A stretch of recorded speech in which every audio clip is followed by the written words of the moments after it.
अल्हम्दुलिल्लाहि रब्बिल आलमीन वल आक़िबतुल सलातु वस्सलामु अला अशरफिल अंबियाइ वल मुरसलीन व अला आलिहि अत्तय्यिबीन अत्ताहिरीन अम्मा बअद फ़अऊज़ु बिल्लाहि मिनश शैतानिर रजीम बिस्मिल्लाहिर रहमानिर रहीम इन्नल्लाहा व मलाइकतहु युसल्लूना अलन नबी या अय्युहल्लज़ीना आमनू सल्लू अलैहि व सल्लिमू तस्लीमा अल्लाहुम्मा सल्लि अला सय्यदिना व मौलाना मुहम्मदिन व अला आलि सय्यदिना व मौलाना मुहम्मदिन व बारिक व सल्लिम व सल्लि अलैहि।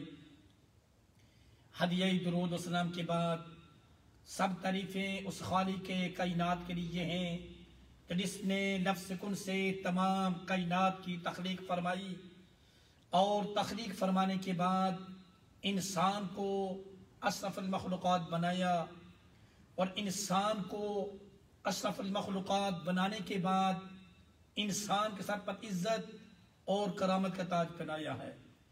उस अल्लाह रब्बुल इज़्ज़त का लाख लाख शुक्र है कि उसने हमें अपने प्यारे हबीब जनाब मोहम्मद मुस्तफ़ा सल्लल्लाहु तआला अलैहि व आलिहि वसल्लम की उम्मत में पैदा फरमाया और पैदा फरमाकर फिर तरह तरह के नेमतों से नवाजा है। हज़रात मोहतरम, ये माह मुक़द्दस रबीउल अव्वल शरीफ का महीना है, रबीउन नूर का महीना है, आक़ाए दो जहां सल्लल्लाहु अलैहि वसल्लम की विलादत का महीना है। बड़ी बहारें लेकर ये महीना आया है। तो आज मेरा जो मौजू है ये दुरूद पाक की फजीलत के बारे में है। देखिए, अल्लाह सुब्हानहू व तआला अपनी मुक़द्दस किताब के अंदर इरशाद फरमाता है, व अक़ीमुस्सलाह, मेरे बंदे नमाज कायम कर,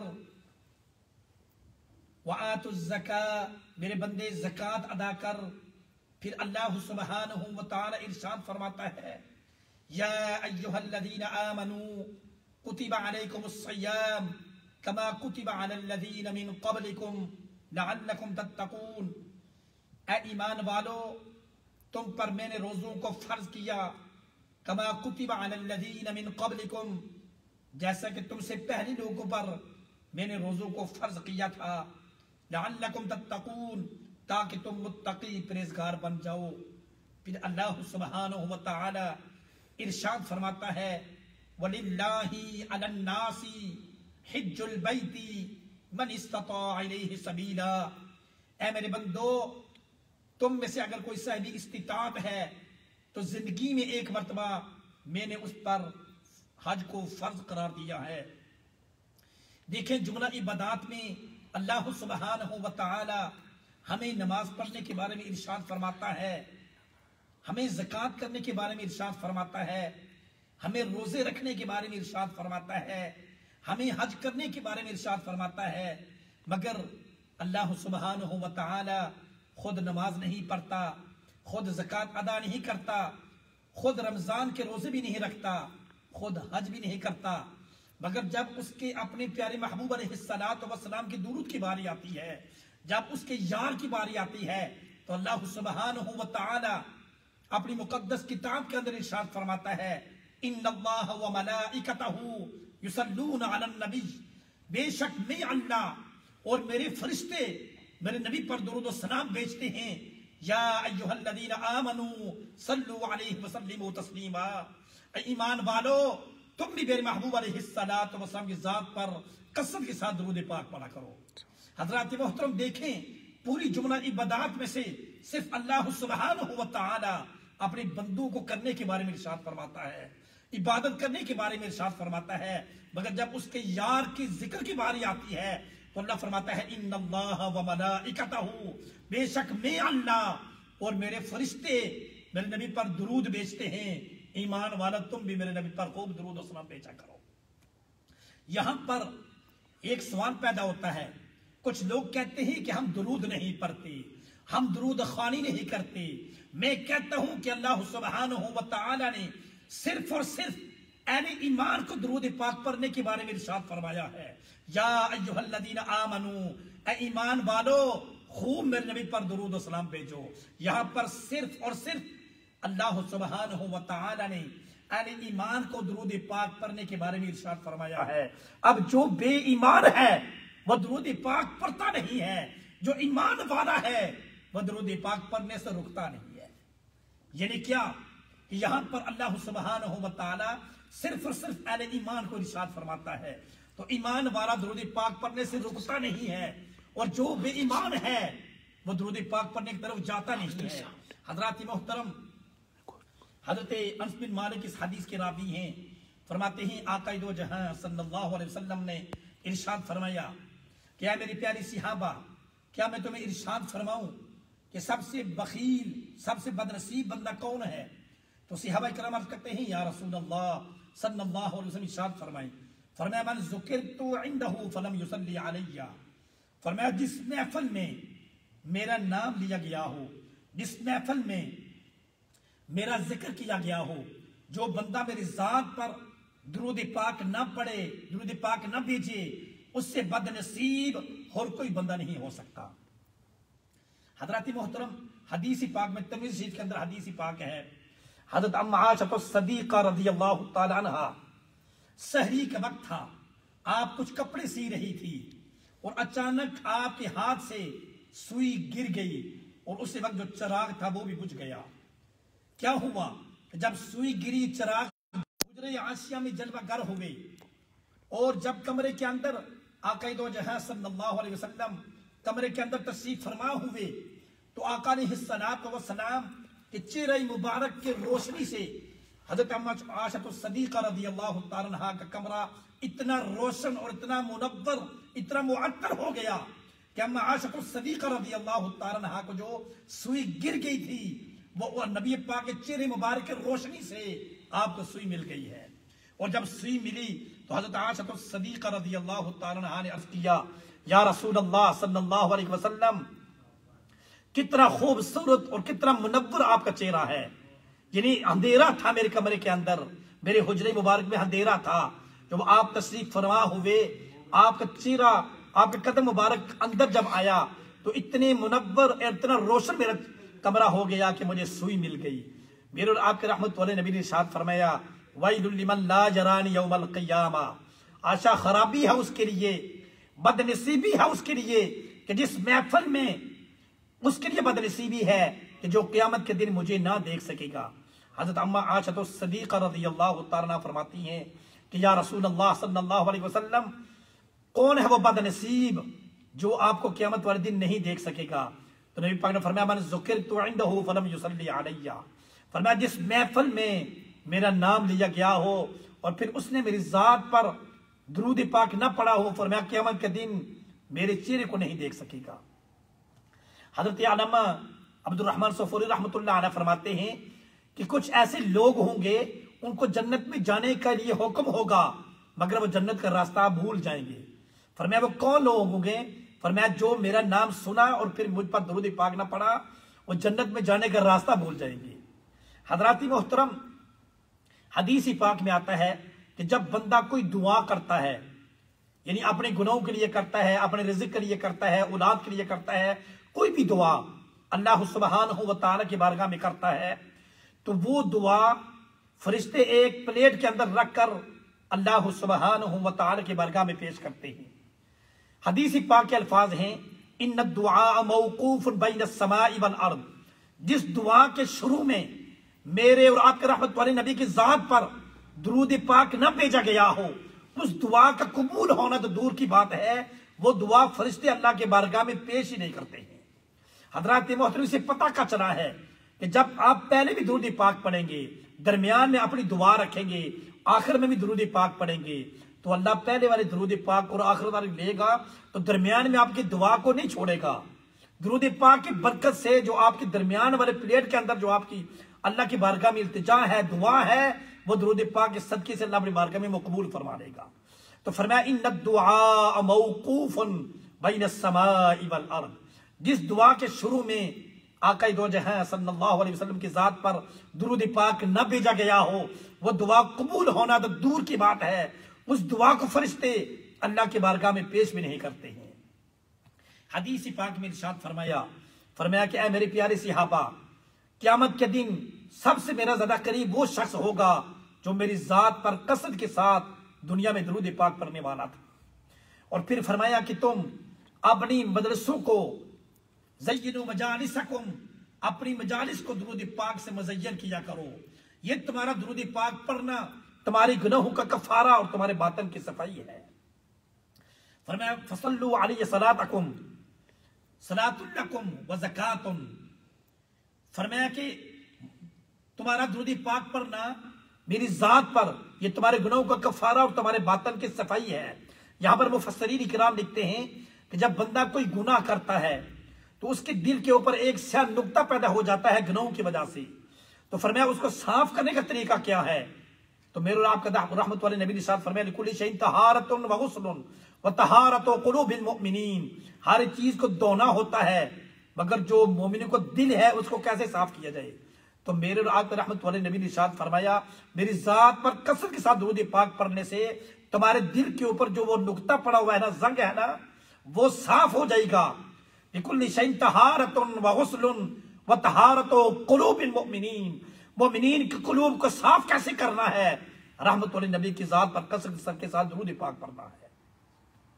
रवायात के अंदर आता है कि जो बंदा अल्लाह सुब्हानहू व तआला की बारगाह में अपने लिए गुनाहों की माफी मांगता है, कुछ अल्लाह की बारगाह से मांगता है, अल्लाह सुब्हानहू व तआला इरशाद फरमाता है फिर मैं उसे अता करता हूं, फिर मैं उसे देता हूं।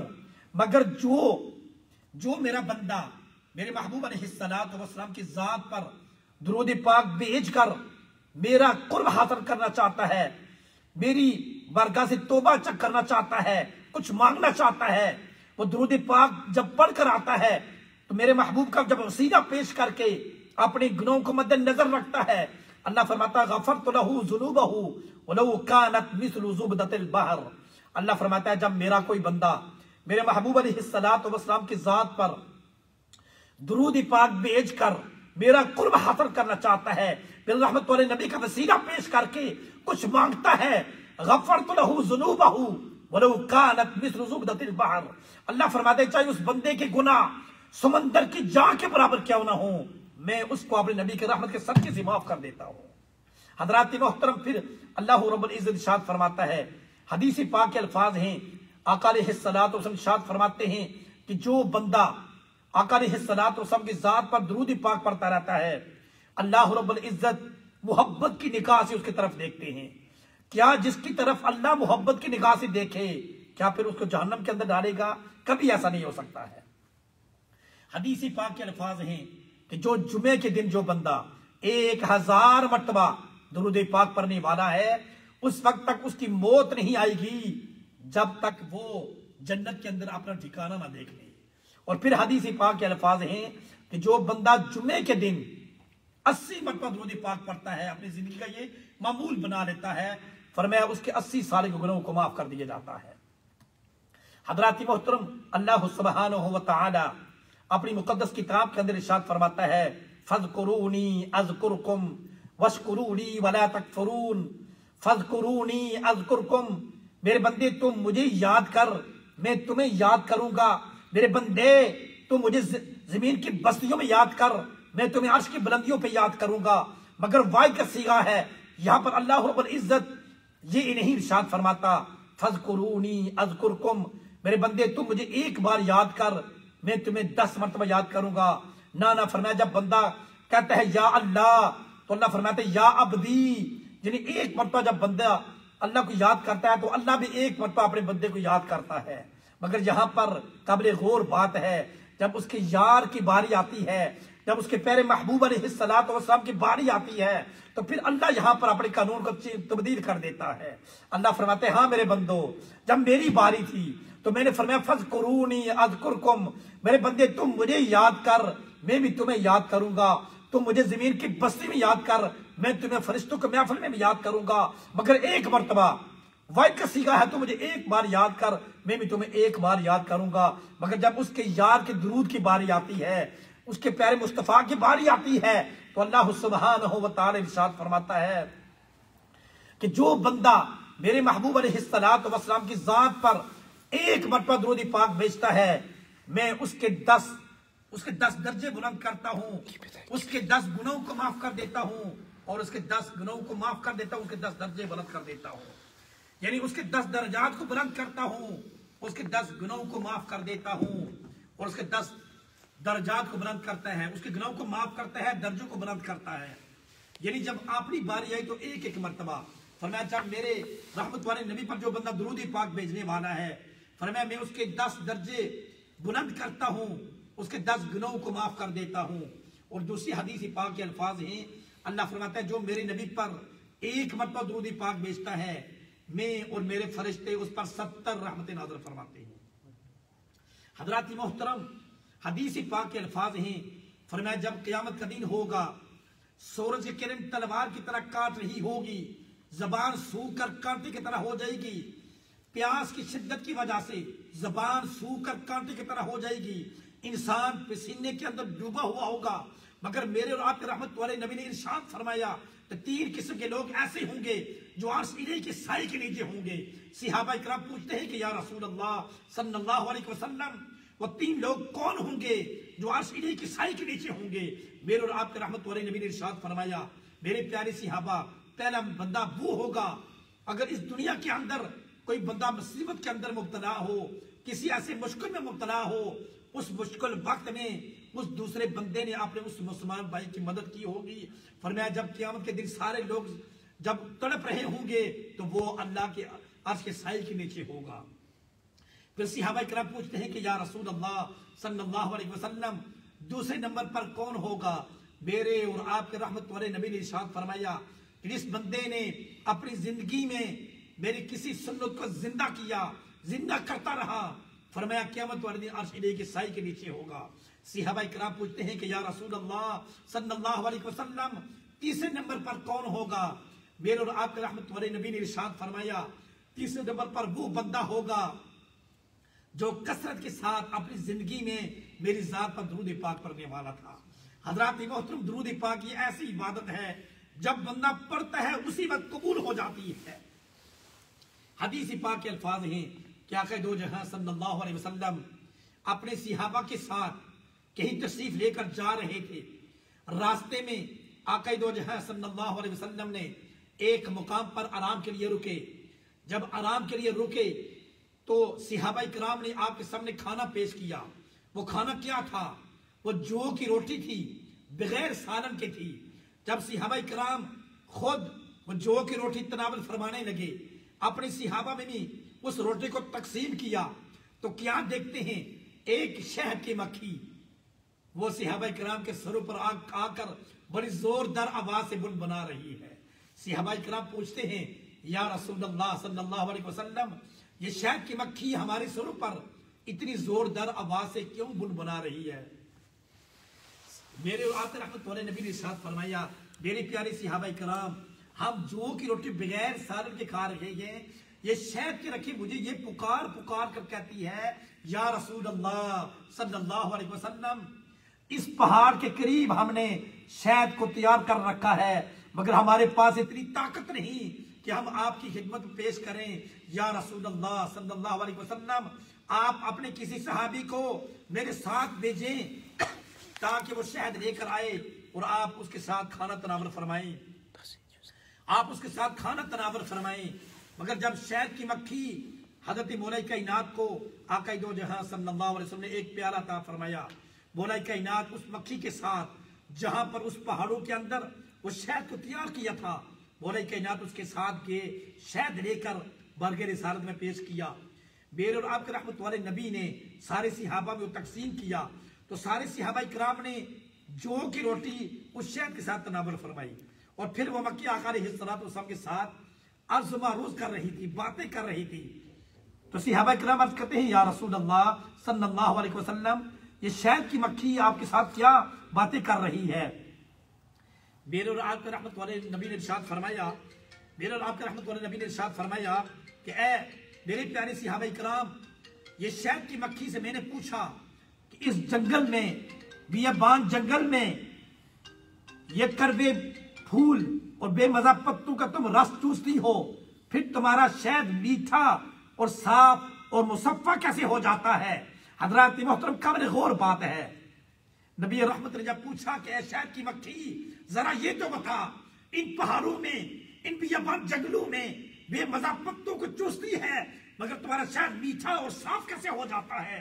हजरत मोहतरम शहद की मक्खी कहती है, अर्ज करती है, या रसूल अल्लाह सल्लल्लाहु अलैहि वसल्लम, हम इस बियाबान जंगल में बेमजा फूल और पत्तों का रस चूसती हैं, मगर हर चूस के साथ आपकी जात पर दुरूद पाक पड़ती रहती हैं, जिसकी वजह से हमारा शहद मीठा और साफ मुशफ़्फ़ा हो जाता है।